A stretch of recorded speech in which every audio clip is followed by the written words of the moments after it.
Welcome to another episode of AUGI World, the podcast. My name is Eric DeLeon. I am a current member of the AUGI Board of Directors and your podcast host for today's episode. Now, I would like to welcome our next guest, Shawn Herring. Shawn is from the Orem, Utah area.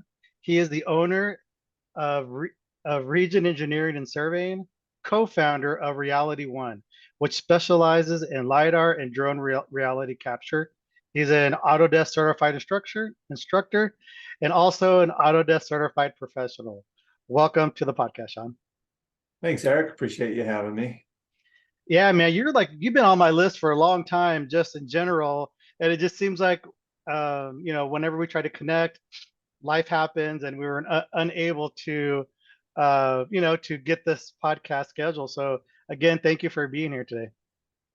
No, I appreciate it. Yeah, I've been around a while, and I'm just glad to help out and be a part of this moving forward. So Yeah, thanks right again. on.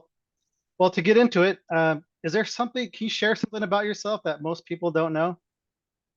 Something about me, personally. Yeah, for sure. Yeah. You know what? Last year, I guess I'm within my first year, I took over head coaching responsibilities at a large high school here, and so I'm head coach of girls softball at Mountain View High School in Orem, Utah.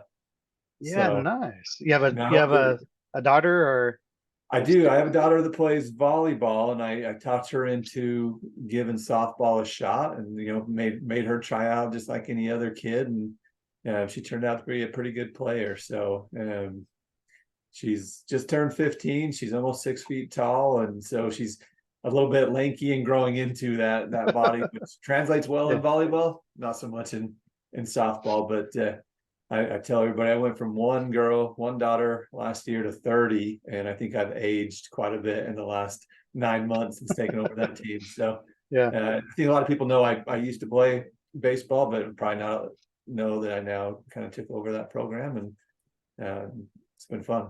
So that's all my extra time. All my extra time, several hours a day, is dedicated to girls softball now. Yeah, right on. Yeah, I'm a former high school basketball player, and I was assistant coach at my former high school when I graduated, for a couple of years. And then as I had kids, then I coached their basketball team. But for myself, nothing can take the place or the experience of coaching girls. I coached my son Okay. and coaching boys, high school and junior high. But there's something with coaching Yeah. young ladies. It's definitely an experience. It's Uh, probably the biggest challenge, but the most rewarding thing I've ever done. So yeah, for sure. it's definitely fun. Definitely enjoy it. Yeah, I've learned where in some cases where like for at least for in my experience, coaching boys, you can give them a little bit of tough love, and they kind of just, I guess a little bit of their macho-ness, you know, their chest gets kind of big. Well, okay, I'll step up to the challenge. Yeah. Girls, at least for the girls that I got to coach, junior high girls, and so forth. It was just, in some cases you have to have a little bit more finesse. Um, Yep. you Yeah. know, Yeah, you're a coach, you're a mentor, you're a father figure, you're a friend, you're a therapist. You got all these balls you got to juggle, and it's a little bit more than I expected and planned on, but again, wouldn't trade it for the world. So yeah, for sure. Yeah, I missed that. Since moving, my daughter's in marching band, and so sports here in Texas is next level. So she would have done fine in Oregon, but going in Texas here, it's next level. So anyway, yeah, but it's definitely fun to be a yeah. part of that. So yeah, so let's, for the people who don't know who you are, in the intro, I did mention some things that you do. So where do you work? How long have you been doing that, and what do you do? Yeah, so kind of wear a few different hats. 15 years ago, I started an engineering firm, kind of in '08. Maybe not the best time to start a land development focused civil firm, but this is our 15th year. So we do a lot of single family land development, large scale developments. About 10 years ago, I partnered up with an Autodesk reseller, Autodesk partner, to provide consulting services to them and kind of manage that consulting staff. as well as you mentioned Reality One. We specialize in data capture and drone data capture and LiDAR data capture. And, that's probably been going on 7 or 8 years now. So juggle quite a few things around, but it's all pretty much in the infrastructure space. So anything civil, anything structure, hydraulics, drainage, land development. So pretty much all companies run within that same space, which is good. I went to school a long time ago. First place I went to school, I went to play baseball, and I knew I was never going to work right. I'm the greatest baseball player that's ever lived, and so anyway, I went to school and said, I don't need this. Just give me the easiest thing you could possibly think of. Just throw me in a program. I don't need this school thing. And they threw me in the CAD program. They threw me in drafting program. Crazy. And obviously the baseball career didn't pan out, but I look back at that 20 something years ago, and that kind of started my CAD journey.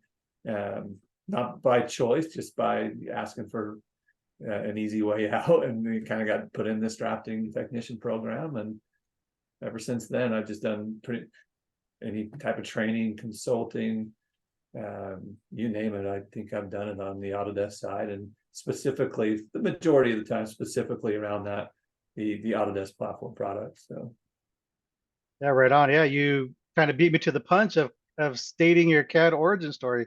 So how was that? So you go say, hey, I want to do something, and this is the one thing that they just recommended. I mean, did you do any kind of drafting in high school or anything, or didn't just do didn't do any drafting, didn't do cold turkey, man? didn't do anything in high school, right? And so yeah, I pretty much said, give me the easiest thing you can think of, and told my coaches or whatever when I went to play college ball, then just said, hey, go down here to the technical college. It was college here in Colorado, and I'm like, cool, I'll do that. I don't need to know anything. I knew the professor, the person over the program, was like, as long as you can help me coach my son baseball. I'm like, all right, I'm going to breeze through all this stuff, but immediately fell in love with drafting. Initially started in the architectural realm of things, and as I went along and got more into surveying, more on the civil side, I realized that's kind of what I want to do. So yeah, didn't choose it. It chose you. Chose me, right? Yeah, I think you're the first person I think that's ever just said just pick something and kind of just Russian roulette, and this is the one that your counselor. Just imagine, right?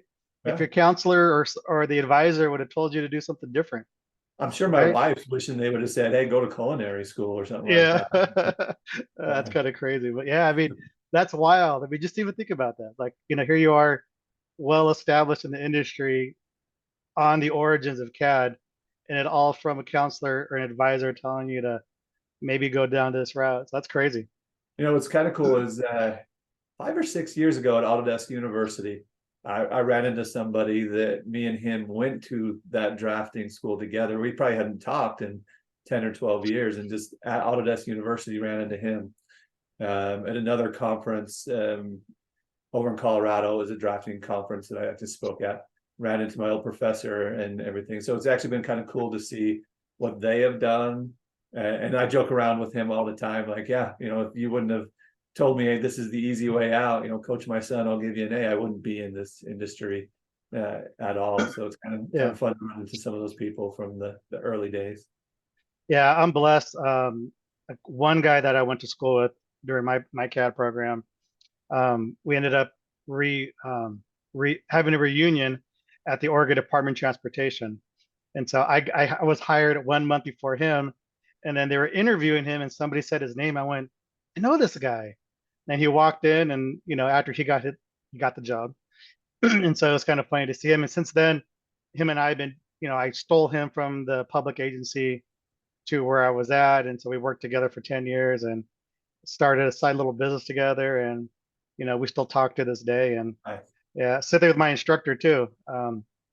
He was an up and comer instructor at the time, and now he's the director of the CAD program. And I have him on my phone because I was a part of their advisory committee as a public sector consultant, and so it's kind of nice to keep those relationships going. And man, yeah. that facility now has 3D printing and scanning and all sorts of cool stuff now. It's amazing. Nice. So, okay, so obviously a lot of your career started with your cat origin story. Well, at some point, obviously, you got into reality capture. So, what's that origin story, and how did you fall into, reality one and doing that kind of service? Yeah, we being in the industry, you get to see, especially being kind of on the Autodesk side and working with those, you get to see a lot of early technologies or early adoption and kind of be um, kind of help out in some of that with other firms. And about 10 years ago, I started doing some LiDAR scanning, which just it was just cool to do, right? I don't know how useful it was at the time. It was kind of, was the software really ready for the hardware and the data capture itself?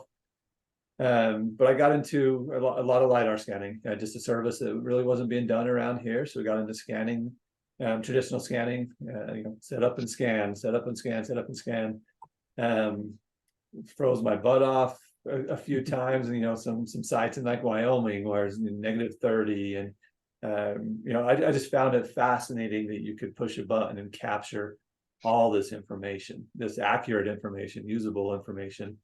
So I really got into the scanning side. And then I'm always trying to push the envelope with what next, what can we do next, how can we take this from this use case that a lot of people are doing, it seems fairly simple, and push the envelope, whether it's scanning or that transition into just reality capture in general, whether it's 360-degree photos, aerial, LiDAR, photogrammetry, all of that. So constantly trying to push the issue, and I ask a lot of questions. I want to poke holes in everything. You get a lot of people like, hey, look at this scanner, it can do this, and this is amazing, and it's the easy button. And so when the drone started coming a little bit more relevant, and people were starting to question accuracies and can you use it? Is it anything more than a pretty picture? And so I love diving into it and just doing case study after case study after case study, and having a survey crew or two, and plus bringing that on board, we could constantly check our data back and forth. So it was really fun to really be, I felt like kind of ahead of the game when it came to data capture, especially on the survey side, and be able to take those lessons learned and that knowledge base. I still speak at quite a few conferences, but to take that elsewhere and see people's the light bulb click on when they're like, this isn't that bad, we can do this, or we should be doing this. And I learn something new every day. I've been scanning for 10 or 12 years and been flying for 8 or 10. There's always something new, there's always something different. So I love technology advances and pushing the envelope, but also proving the results, that the results are what we say they are. Yeah, for sure. Yeah, in a former life, I did a lot of LiDAR from like 2005-ish to 2013 or 14, because then I was a director of LiDAR at one place, and it was always fascinating, right? And so I remember the early days, and you're there with it, right? In the mid 2000s, I know we're dating ourselves, but as it started getting more mainstream, especially with an infrastructure, you had all the veteran surveyors, like, Yeah, I love how they kick not kick the tripod, but kicking the tires on, they see your scanner on the showroom floor, or you're trying to show a demonstration. And it was just interesting, just like anything else, right? Something new comes, like they're just like AI, right? Like, now it's going to take my job, like survey's not going to take your yeah, job, right? But once you got through the, you know your LiDAR data is really only as good as your survey, yeah, right? In most cases, right? Because it's great if it's cloud to cloud, whatever, but if it's not tied down to anything, it's nothing. I mean, it doesn't mean it's good stuff, but it's just another level of the value of it when it's coordinate specific and tied down. yeah. Um, We still see it quite a bit with a lot of pushback. I think the average age of a surveyor in the state of Utah is pushing 60. yeah, And we've seen a lot, probably wouldn't admit that they fear the technology, yeah, but we've also seen a lot that embrace that technology. And mhm, There's some 80-year-old guys around here that are like, I can do this a lot easier with a drone and a little bit of help. And it doesn't replace everything, but it's just like adding GPS, Yeah. to their tool belt. And that they've all gone through technology advances. It could just may not as be as great as it has been with LiDAR and drones, but those are the hardest ones. Those surveyors are the hardest ones Yeah, those to dude change are. their Yeah. mind no matter what. Like I Yeah. still get the whole, why can't we just have land desktop? Oh gosh. No, I just talked to somebody the other day. I did a podcast interview yesterday, and she made that comment about LDD. but those are the ones that I enjoy actually working with because Yeah. it may take a little bit longer. It's a longer sell, or it's a longer proof of concept phase with some of them. But I love working with surveyors, and once they get to that point, they'll thank me later, but they may hate me up front. So I'll Yeah, take. for sure. Now, isn't it now because you're out in the industry trying to sell the services, and you're at conferences, trying to bring awareness. I'm still surprised that we're in 2023, and I still run into people when I say LiDAR or laser scanner or point cloud, they're like, "What's that?" Yeah, Are you running? I mean, does it seem like yeah. it's the same, or is it getting a little bit more, more mainstream, I guess? It's getting there, and Utah does a good job. The surveyor chapters and the state of Utah, they do a good job of education. Even the schools here do a good job of education, but we still see quite a few that are just getting up to what I would call 15-year-old technology. Yeah, They may have heard the terminology, but they just shun it immediately and kind of push it to the side, and they know what they know. Um, but we see that in a lot of industries. We see it on the building side of things. I came across a hand drafter recently, still doing plans by hand, and so what? we still see that. Wow. I think I ran into two of them the last few years that just they are comfortable with what they do, and they're really good at what they do. And sometimes on the architectural side, nothing replaces a beautiful hand drawn Yeah, rendering. But wait till that client pitches in his comments, and how do you manage change at that point? So yeah.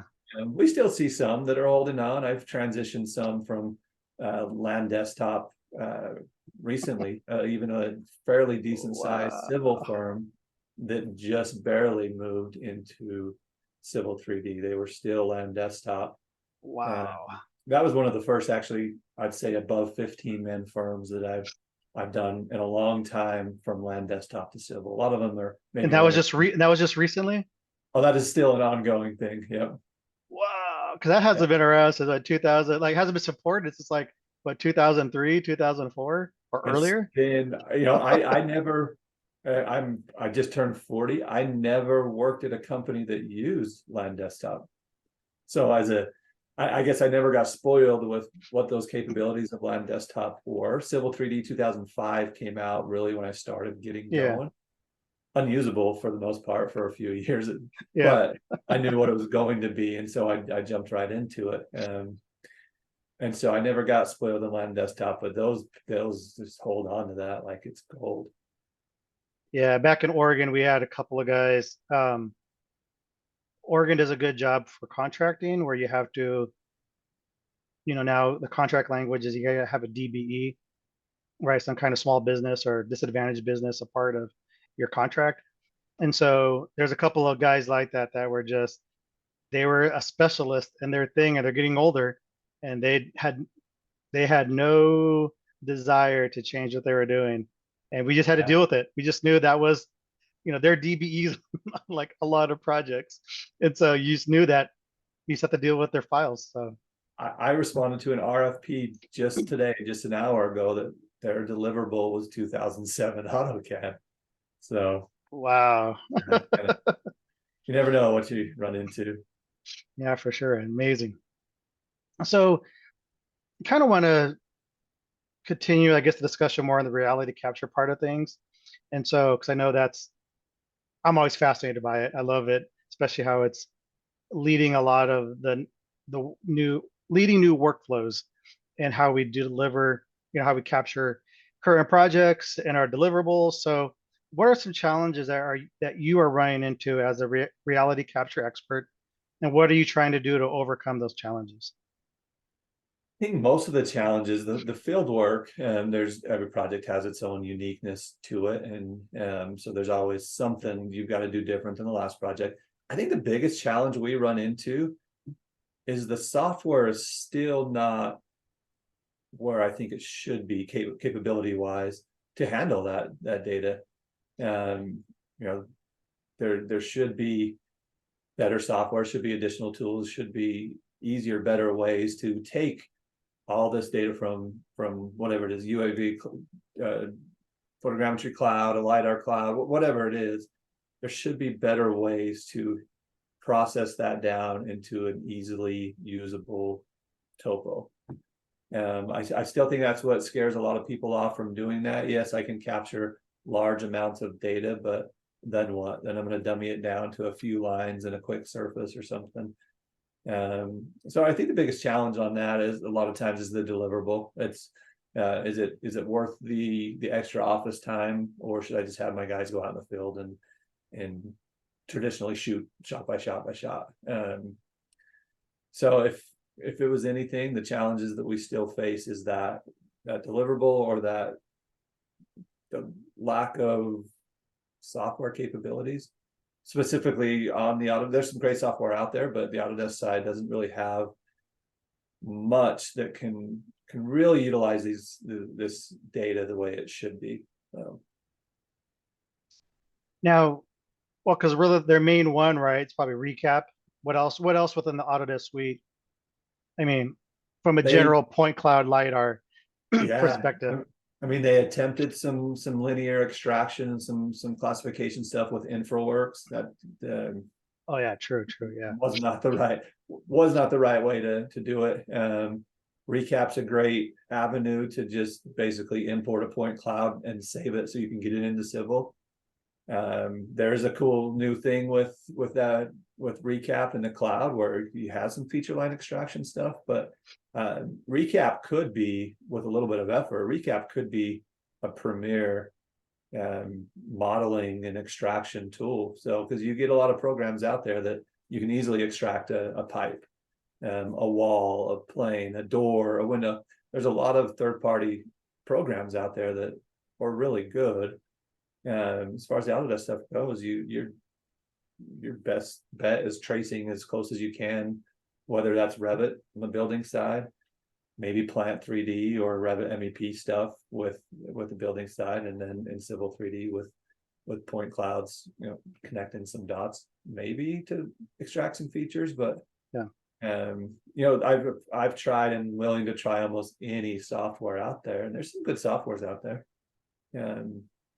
Virtual Surveyor is a great software. I think I've written about that a couple of times in the AUGI World magazine. Virtual Survey recap should strive to be Virtual Survey. It would be in Autodesk best interest to have something along those lines that are just easier to use. So I think a lot of people get turned off a little bit by, cool, I captured all this, now what? Don't want to deal with it. yeah, for sure. Yeah. So what other like because I know in the past, doing DOT work, we use a TopoDot to Yeah. do the line extraction, and then virtual geomatics. So what are some current tools that would you recommend people, like if they're trying to do, like, there's the workflow, right? You data capture it, you're bringing to CAD, but then again, Autodesk and Bentley for the most part have some limitations, and sometimes you got to kick it out to do things. So what kind of software do you recommend, being in this space? Yeah, I always try. I drank the Autodesk Kool-Aid long ago, and so I always try. Let's see what we can do here first. But virtual surveys are a great tool, and really it is virtual surveying. If you haven't seen it, or anybody hasn't seen it, I would take a look at it. It's one of the least expensive pieces of software out there for this type of work. So virtual surveyor is fantastic if you're on the survey side of things. There's what used to be Qubit, which was purchased by Faro. So I forget if they rename it or anything, but those tools are really good. Clear Edge, Clear Edge, yeah, that's a good Like one. you mentioned, Topodot's fantastic. Yep. Probably a couple others that I can't think of off the top of my head. But there's quite a few out there. Um, I wish somebody, Autodesk would either purchase or do something about that to compete in that space. But Esri has some good tools as well. Yeah. I use Esri SiteScan for all my flight mapping and processing and a lot of stuff, and they've got some additional tools that are really good in that civil space. But I think most people stick with Topodot, Virtual Surveyor, try to do it manually, sub it out to somebody else. Yeah. Yeah. One company I was at, they were okay with, we did some mobile, we had a mobile mapper, and we did a lot of roads in Idaho, like probably 40 some miles of road. And we wanted to do some data extraction, edge of pavement, ditches, striping, signs, things like that. Um, and they were okay with farming it out. We had an MSA with an Indian company, a couple of India-based companies, and it was what would have taken us like a month, one FTE a month to do, maybe 6 weeks, I guess, if you QC it and do all that kind of stuff. They did it within 7 business days, and it was really cheap to the point where we felt bad. We actually gave them an extra, and it was way below budget. It was all well within our budget. So we're like, how about we give you, literally, my project manager and I said, how about we give you like an extra $2,000 and you guys just do a really good QA QC on it? Because it was like so cheap. We're like, we felt bad. It's like, Yeah. it's like, here's the we see bonus. that a lot. We see that a Yeah. lot with time constraints and software learning curve. We see Yeah. a lot of people that just will sub it out. So Yeah. It's amazing. But again, they have, basically production farms, yeah, but lots of people. I mean, again, I say you get what you pay for, but I mean, they did some great work. yeah, But I know a lot of people, a lot of companies, especially when you're doing DOT work, you don't want your data, your US, yeah. DOT data to be sent overseas. And so anyway, so I just thought that's always fascinating. Yeah. So, okay, so let me ask you this. I'm just curious because when I was doing LiDAR a lot, it always just irritated us that the software that comes with the scanners was so expensive. It was like it was crazy. Just you're talking 20, 30,000 just to get Yeah. the software, and then your maintenance fees were just as much. So is that still the case in most? Is that still the case, or the software that comes with the scanner is still expensive? I think so. We haven't had to buy any personally for a while now, but I think that some of those scanners are still proprietary software, so they Yeah, can charge whatever they want within reason, and people yeah, are going to have to buy it if they want to use that scanner. And there's some other scanners that work great with a program like Recap, and you can yeah, process and recap all day long. So I think a lot of people try to see what they can do with what they have. So if they have Recap, yeah, maybe that is helping their decision to buy which scanner. But I've seen some of the stuff come down from Leica and some others. I've seen some pretty yeah, inexpensive software from at least the processing and point cloud stitching and some of that stuff, setting it to control, tying it in, at least that part of it. And then, if you want feature extraction or if you want pipe extraction, this and that, then maybe you're adding stuff on. But yeah, prices to me still are a little bit up there, but I'm yeah, sure they're coming down. yeah. Right on. What's your favorite scanner to use? I've been happy with ferrule scanners for a long time. So we've got a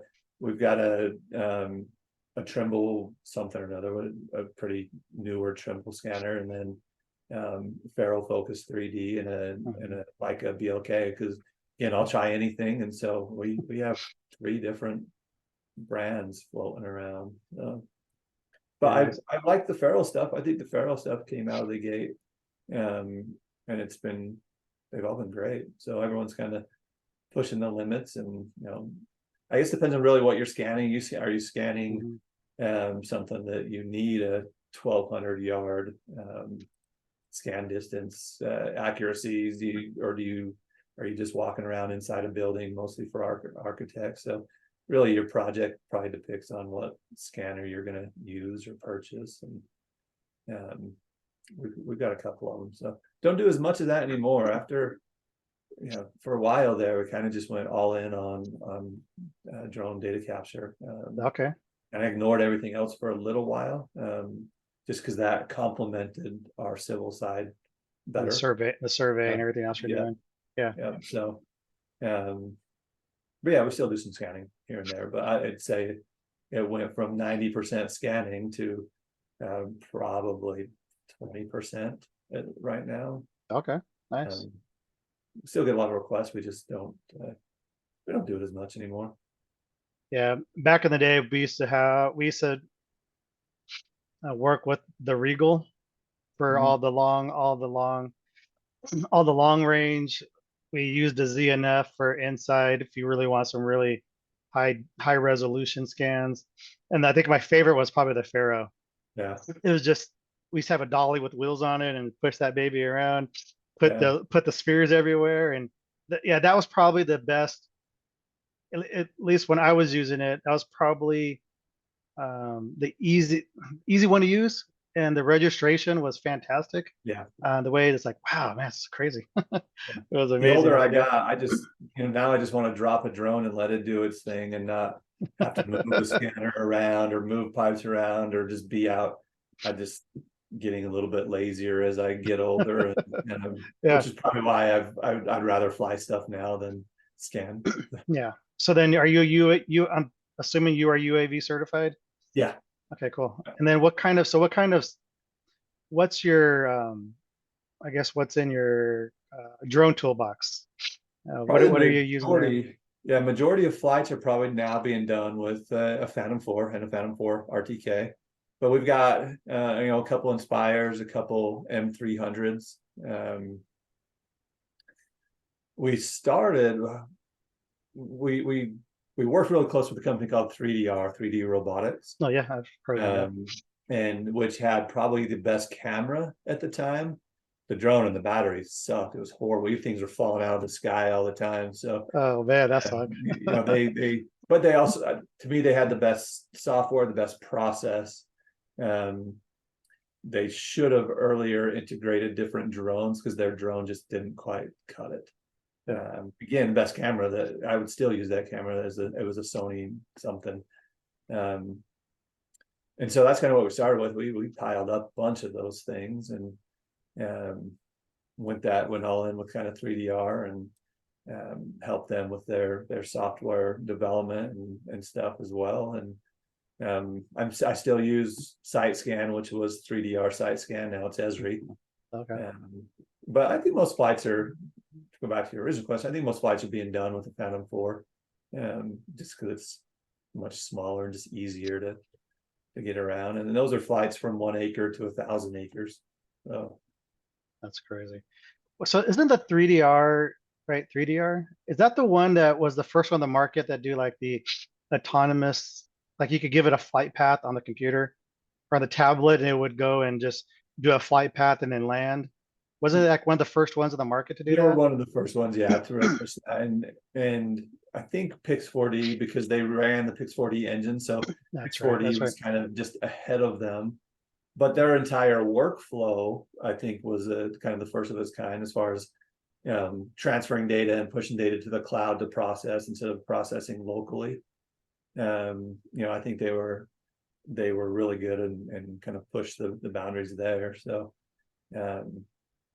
and then obviously Esri came in and all that. But I think they kind of hurt themselves with a bad drone. So I think people got a bad taste in their mouth because those drones just didn't quite cut it, and so it turned a lot of people off. But yeah, that's the hard part with technology, especially from the manufacturer side, is that it's really easy to oversell. If we get the people all excited, they spend a lot of money on it, and then you're left with, I'm not saying a lemon, but you're left with something that doesn't give you the results that you were hoping for. And now you've invested all this money and you're like, well, I got to make the best that I can with this because this is what I have. Yeah, sometimes I feel like a guinea pig around here, and a lot of people know that. And in Utah and some of the other markets, because I'm an early adopter. I'll jump right in, and knowing that we're probably going to have some issues, and that's one of I still get people like, hey, you remember when you sold me that 3DR drone? Yeah, paperweight now. Oh, geez. But but yeah, not never afraid to jump right in on something and try it out. Yeah, I was always pretty because I worked at an engineering firm that had an office in Utah. I did a lot of work in Utah. I used to go to Salt Lake City all the time back in the day, and I was always impressed with the um, so back in the day there was Innovate I-80. I was a part of that with using we used scanning, and we did a bridge farm and moved over all these bridges over each other, leapfrogged them Yeah, all and launched them. And so, but what I was always liked about Utah was in general, UDOT, folks like you who have businesses, other ones that move there, just the spirit of innovation. It seems like it's a hub. I'm really impressed with just different folks and different companies, not just yeah, AEC in engineering, but just seems like in general, just has a really good community of innovating, wanting to do their own. I mean, am I yeah. speaking correctly? Is Oh, absolutely. what's the thing? What's the spirit of what makes it special over there that draws people or people that live there to want to be innovators? I think we have a young Utah's a young city. Utah's not a city. Utah's a state. Yeah, we're Yeah, young. And that comes from like BYU. I think that comes from the Mormon culture, to where people really want to. They have that entrepreneurial mindset to where they want to do something on their own. They want to either start their own business with known technology, or they want to jump into this investment and this pyramid scheme and this thing yeah, yeah, and there, it just seems like everybody out here, more than other places I've been and lived, that they're not afraid to just jump in and do it, because what's the worst case? They're going to fail. And yeah. they put 6 months into it, they fell, they're back in the workforce. And so I think you get a lot of people around here that younger families typically, and they're just not afraid to jump in on something, and they're not afraid to bring an idea to the drawing board and run with it. And whether that's just from the universities around here or from whatever culture it is, but you're right. I mean, it's a innovative state for sure, and that's why you see a lot of companies moving from California and all over and coming to what they call the Silicon Slopes, Okay. the Silicon Valley, and you get a lot of these companies coming in because of that mindset that Utahns have. And yeah, we talk about the 3 or 4 companies I'm involved in now, but not the 20 that I've started, didn't go anywhere, or had a couple ideas, didn't go anywhere. I think there's a lot of people out here kind of like me that just want to work for themselves, want that freedom, and Yeah. that's kind of go about it. Yeah. Again, I mean, like even now, I was from Oregon. I'm here in Texas now. But Utah was always like, if we're like right now, they're leading the nation with digital project delivery and Yeah, that concept and laying out the frameworks. I know UDOT is trying to, and all the consultants in that area are really trying to set the stage for that, because that's the next evolution for what we do in infrastructure yeah, and things like that. And so, yeah, I just always really loved being a part of that environment. That's one thing I miss is going to Utah a lot, because there's a couple places I can go to and kind of be inspired. One Utah was one of them. One's like, for myself, just going to California. I don't want to live in California, but something about being over there with it's just like the land of opportunity, even though there's lots of other crazy stuff going on. yeah, You can just feel it. At least I can. You can just feel the energy of things to be done or possibilities, and that makes me excited. And I had that same feeling when I used to go to Utah all the time.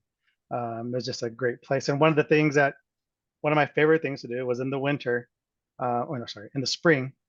Working right there in downtown in Salt Lake was taking that drive up the Wasatch uh-huh, National Park all the way to the top where the snow parks are and stuff like that, and yeah, or the skiing areas are, and just roll down my windows, turn the music off, and you can just hear that the winter water, yeah, the melt of the mountain coming down. it's just amazing. It's just people rock climbing. It's just that's parts of God's country over there. Exactly, it is. It's I tell my girl, I took my girls down to the Four Corners area for a tournament where I grew up, because I just wanted to take them home and open their eyes to a little bit different culture and atmosphere.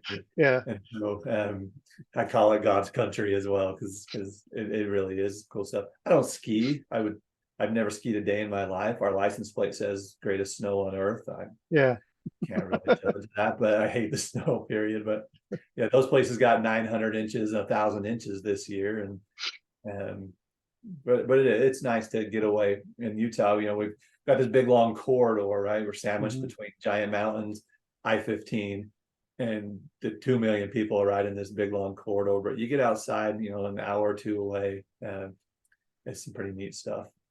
yeah, for sure, for sure. It's amazing. It's just incredible when you go to the different places in the country. That there's beauty, obviously, in the eye of the beholder, but nonetheless, there's some pretty cool Yeah. places to visit.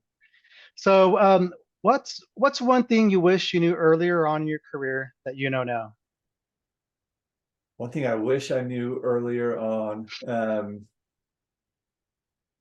oh, that's a good one. How to try to formulate that a little bit better. I never like working for people.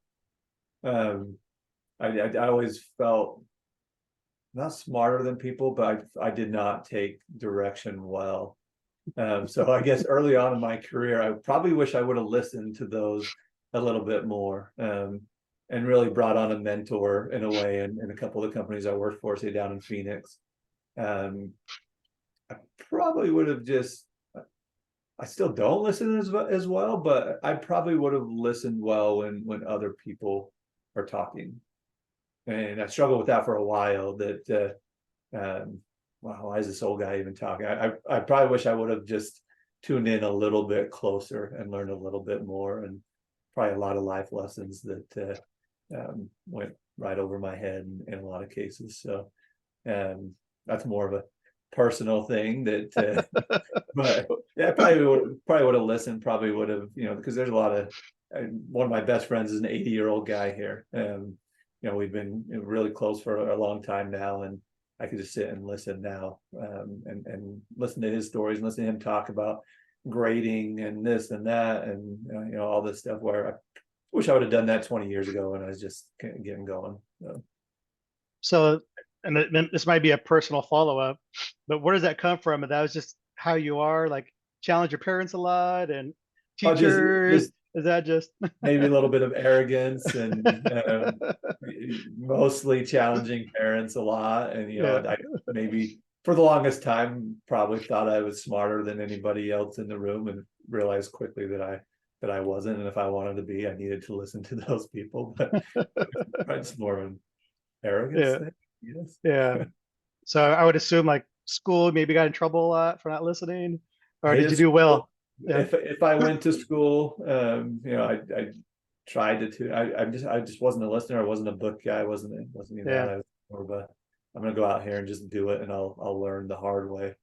yeah, Probably not the best route in some cases. So yeah. also getting married and having a kid, that probably tames you a little bit. Like it. Yeah, for sure. Yeah, my son has a little bit of that. He's 22 and still lives at home because we moved. He moved out with us, and he's established himself as a certified personal trainer. But we're just trying to again. Him and I are pretty close still, so try to mentor, have good father-son talks. But he made a question of like, Dad, listen, I'm listening. I may need to burn myself. You can tell me not to touch the hot stove, but I'm probably still going to touch it 11 times before I finally say, I probably shouldn't touch that.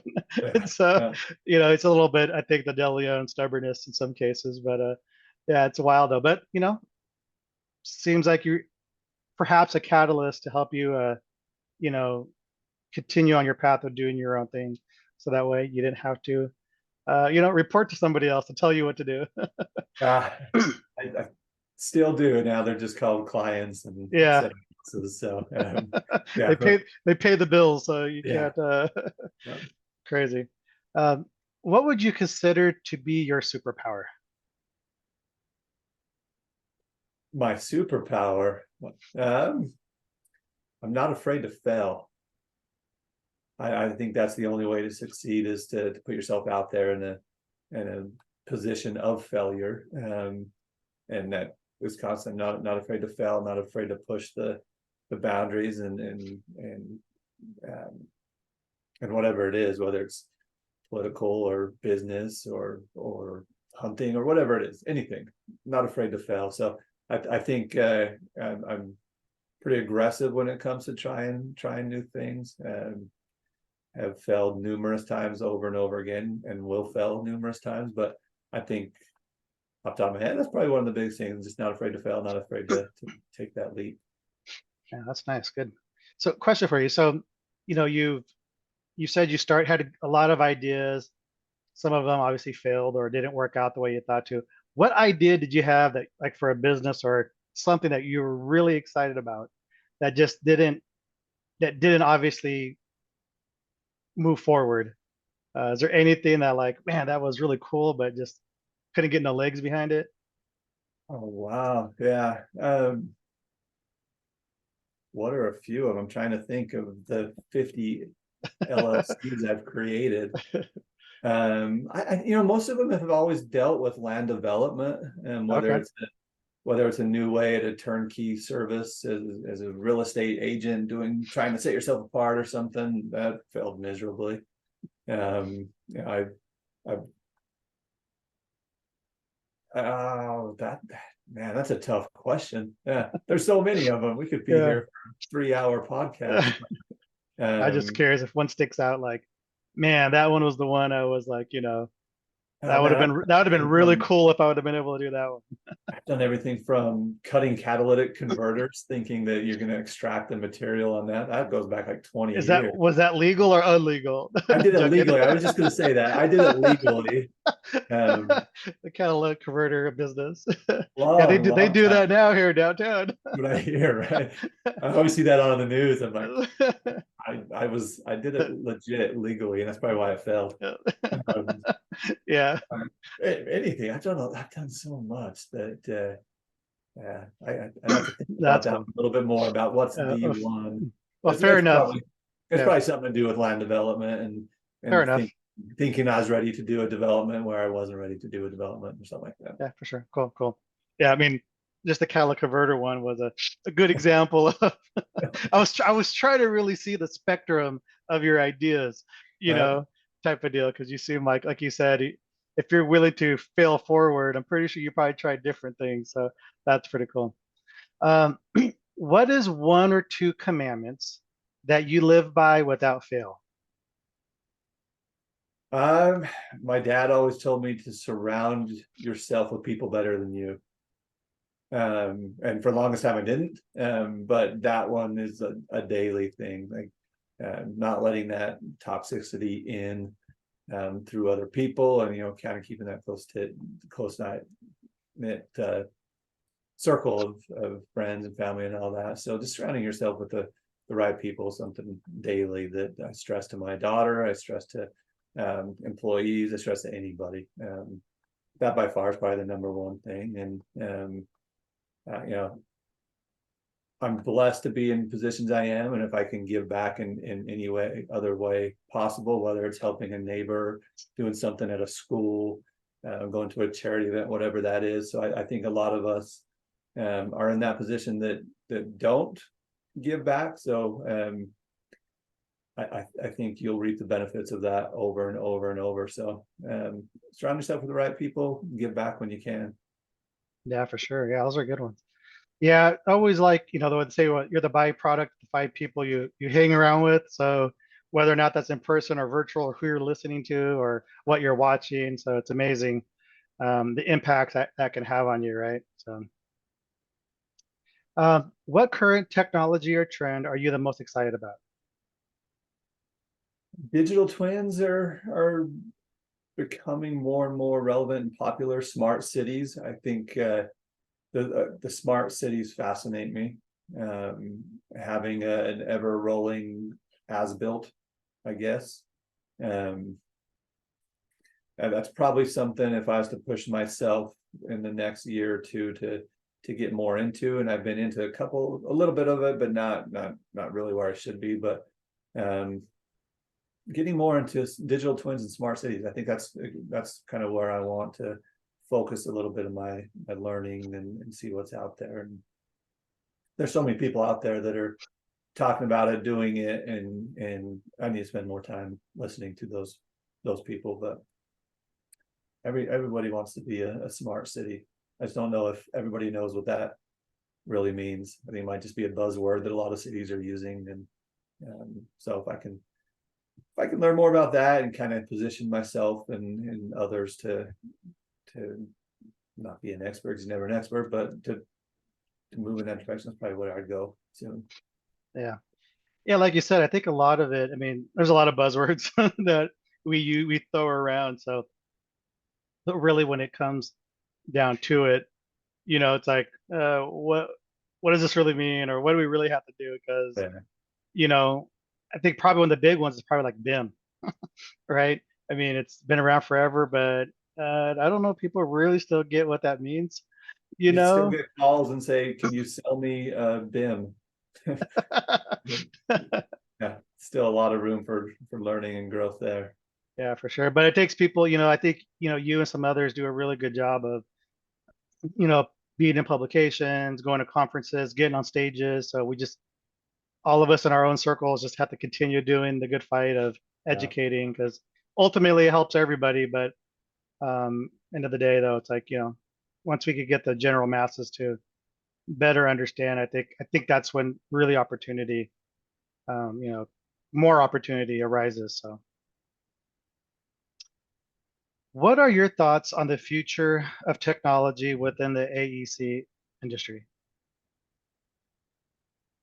Uh, I mean, the future is, especially when you mix in AI and you mix in some of these other things that are coming quicker than we've ever seen before. But in future's bright.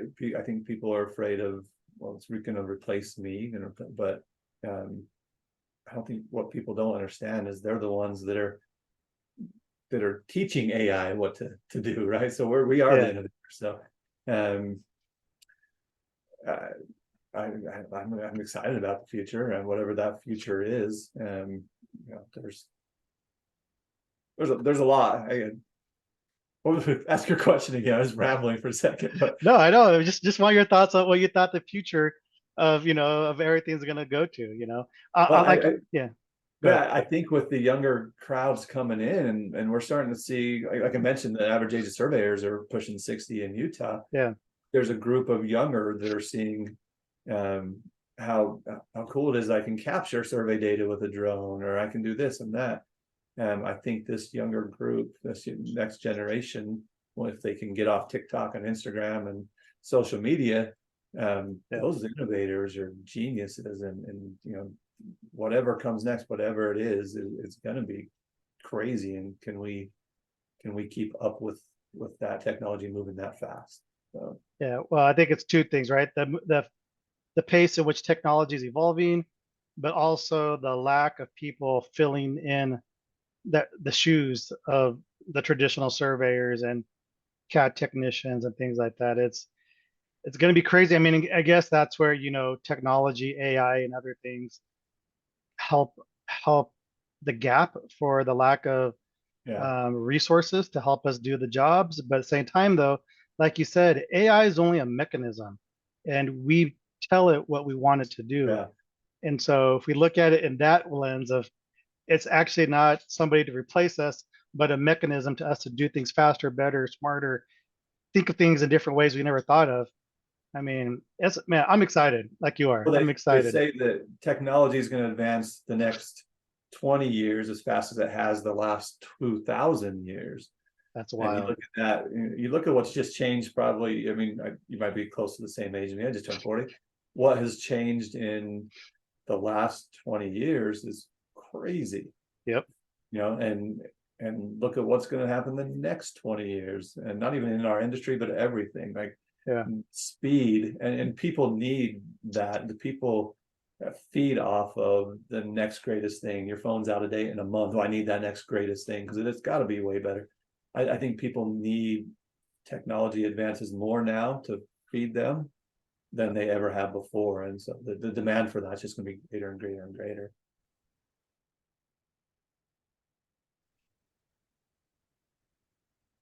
So as we wrap up, where can the Augie World, the podcast audience, follow you on your journey? Yeah, I think I'll become more and more active on LinkedIn. I was for a while there, and sometimes you kind of take little lulls. LinkedIn's probably by far the best. I used to do a lot more on Twitter, but LinkedIn by far I think is the best place out there. You'll see quite a few things coming up. I kind of slowed down the whole conference scene for a little while, and kind of ramping that back up a little bit. So I think a lot of people just like this want to jump on for an hour or a half hour, or want to do a lunch and learn, or just shoot the bull. I get people to reach out to me all the time, and majority of that comes from LinkedIn. So that's really where I'm going to continue to document and update, and probably see a lot more activity there. Right on. Before we say goodbye, any parting advice or thoughts to the Augie community? If you have something, say something. If you've got some knowledge, there's so many people out there that have knowledge, and whether they're afraid to say something, and maybe they're afraid to look dumb, or whatever that is, just speak up. There's always somebody out there. I could say the dumbest thing ever, but it might resonate with one person. And if it touches one person and that one person is better, I'm good to go. And so my biggest advice is just speak up. Everybody has knowledge. Everybody has a different spin on that knowledge and thoughts and all that. And with innovation, we wouldn't have that without thoughts. I mean, it's just like throwing something at a board, seeing if it sticks. Throw it out there. The worst thing that can happen is you're going to get in a conversation with somebody, and either they're going to see your side, or you're going to see their side, or you're all going to come together. Everyone's going to be better. So we see it a lot. I see it a lot that people are afraid to ask questions, or there's some brilliant people out there that I think are just a little afraid of what people might think of what they have to say. And the sooner you can not care what people have to say, and you just say what you want to say, I think the better. Well said. Thank you, Shawn, for being a part of the podcast. And for those of you listening to this episode, thank you for pressing play. Thanks, Eric. I appreciate it.